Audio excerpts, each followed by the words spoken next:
Hello, everyone, and good day. I hope everyone is still having a good day.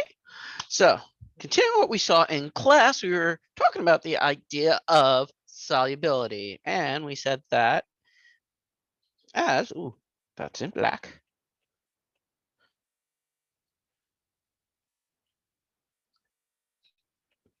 As temperature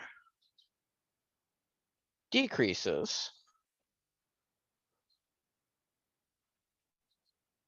the solubility solubility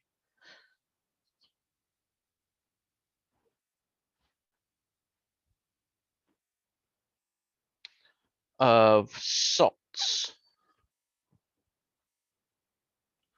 decreases. Well, let's say you had a saturated solution and you were to decrease the temperature of that saturated solution. What would happen to that solution? Well, the solubility would go down, but just because you're decreasing the solubility doesn't necessarily mean you're removing any of that solute, any of that dissolved stuff, right? So if we have a solubility, let's say at 100 degrees Celsius, the solubility is, I don't know, I'm just making up numbers, 20 grams per 100 milliliters. And then at 10 degrees Celsius, the solubility is 10 grams per 100 milliliters, right? And we go from 100 degrees Celsius to 10 degrees Celsius. We're decreasing that solubility. But just because we're decreasing the solubility, like I was saying, none of that solute is going to just leave, just magically disappear. A lot of conservation of mass says it has to stick around. So what's going to happen? Well, it's still there. It just can't be dissolved. So we're going to see it becoming undissolved. And that's actually a very special term in chemistry. And this is kind of a confusing term because in chemistry, we call this precipitation. Now, precipitation is usually known as water, when water condenses and then it rains, right? That's what precipitation is. That's not precipitation in chemistry.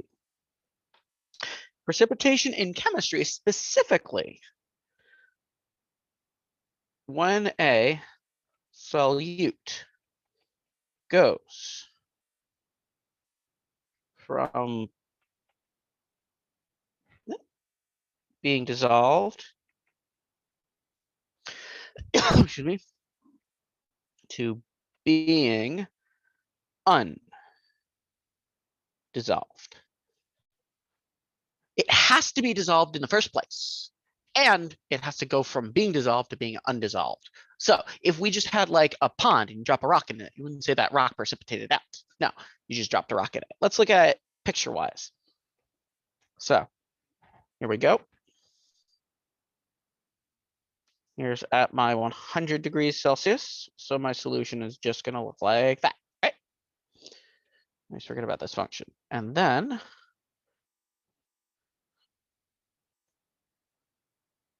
here's our change. We're going to lose heat.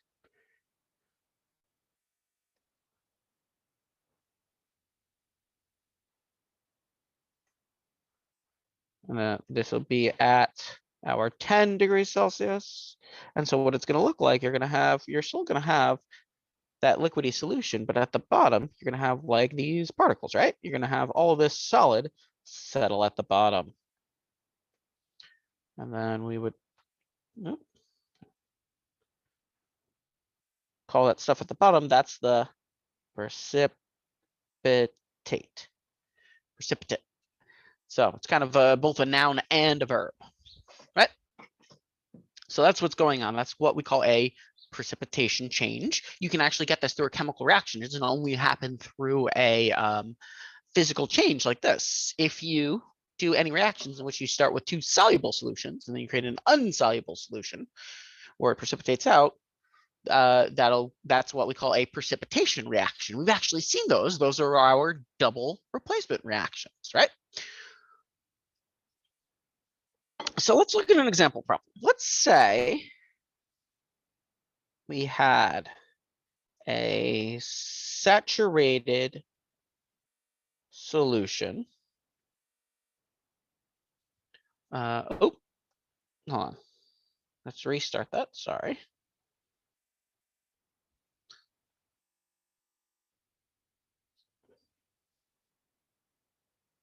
There is 100 milliliters of a saturated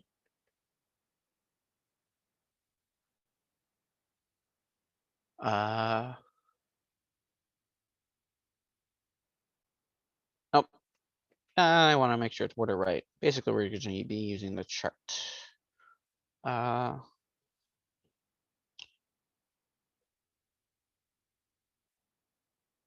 Based on the chart, so we're basing everything on the chart.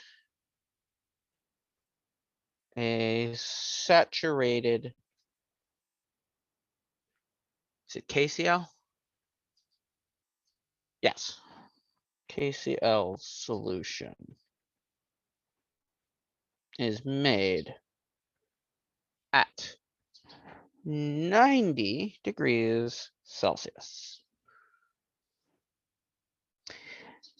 If that solution is cooled down to 50 degrees Celsius,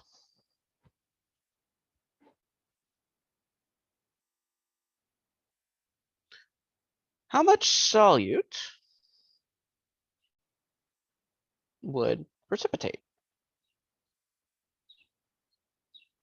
So let's take a look to how we do this. So we're going to use our table, and we know that we're starting with saturated KCl solution at 90 degrees. So here's our solution. Here's my KCl, right? Here is my line. That's my KCl line. So what I'm going to be doing is I'm going to do 90 degrees, and then I'm going to go all the way up to that KCl line, and I'm going to go all the way kind of across, I would say about 55 grams. So we know that it's saturated at 90 degrees. Saturated solution of KCl at 90 degrees is 55 grams, right? So that's right. At 90 degrees Celsius, 50 grams of KCl. Oh, that should be a big K. KCl in 100 grams of water, right? Because it's saturated. And then it is telling us that we're cooling down to 50 degrees Celsius. So let's check out 50 degrees Celsius, my KCl.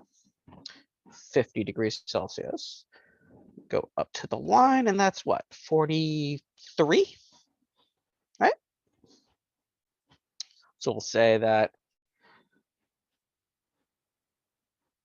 at 50 degrees Celsius, 43 grams of KCl in 100 grams of water to be saturated.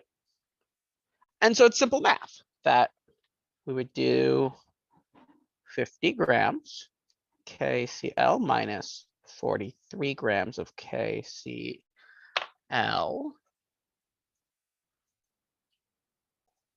is equal to, what is that going to be? 7 grams of KCl precipitated. And we can say that if 7 grams of KCl precipitated, 43 grams are still dissolved. That's how this all works. That we had 50 grams dissolved, we cooled it down, so only 43 grams could be dissolved. Those 7 grams precipitate out, right? It's pretty easy. Let's try another example. One more example. Let's say we have 45 grams, and we're going to use a different salt, 45 grams of KNO3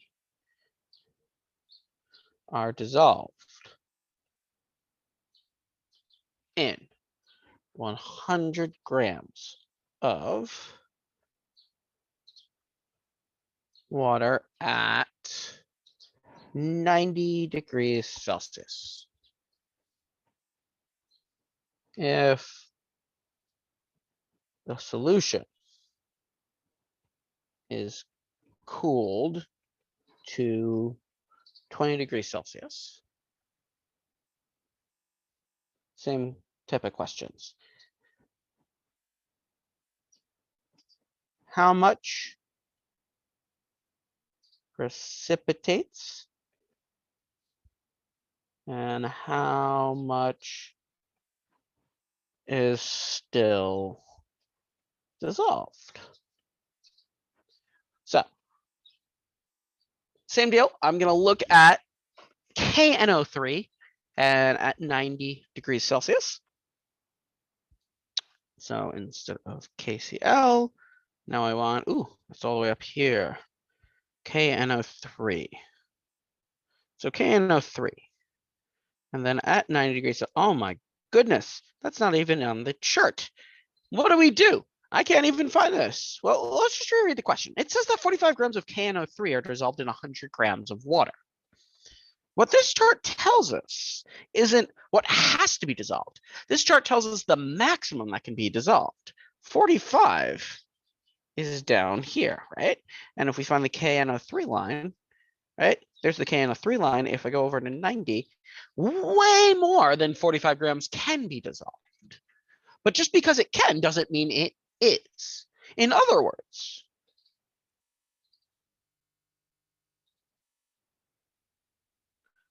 the solution at 90 degrees Celsius is unsaturated, which is fine. Doesn't have to be saturated, just all of it's dissolved. Now we're cooling it to 20 degrees Celsius. At 20 degrees Celsius, here's my KNO3 line, here's my 20 degrees Celsius, so that's my KNO3 line. Let's zoom in a little bit. So at 20 degrees Celsius, it's about 35 grams. So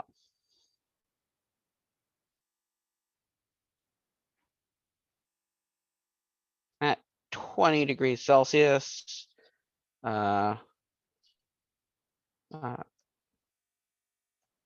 35 grams of KNO3 can be dissolved. So we can see here that we're not starting from a saturated solution, but it's still the same math. At 90 degrees, we had 45 grams. At 20 degrees, we only can have a maximum of 35 grams. So we're still losing that. So we're still going to do some subtraction. 45 grams minus 35 grams equals 10 grams that precipitate, right?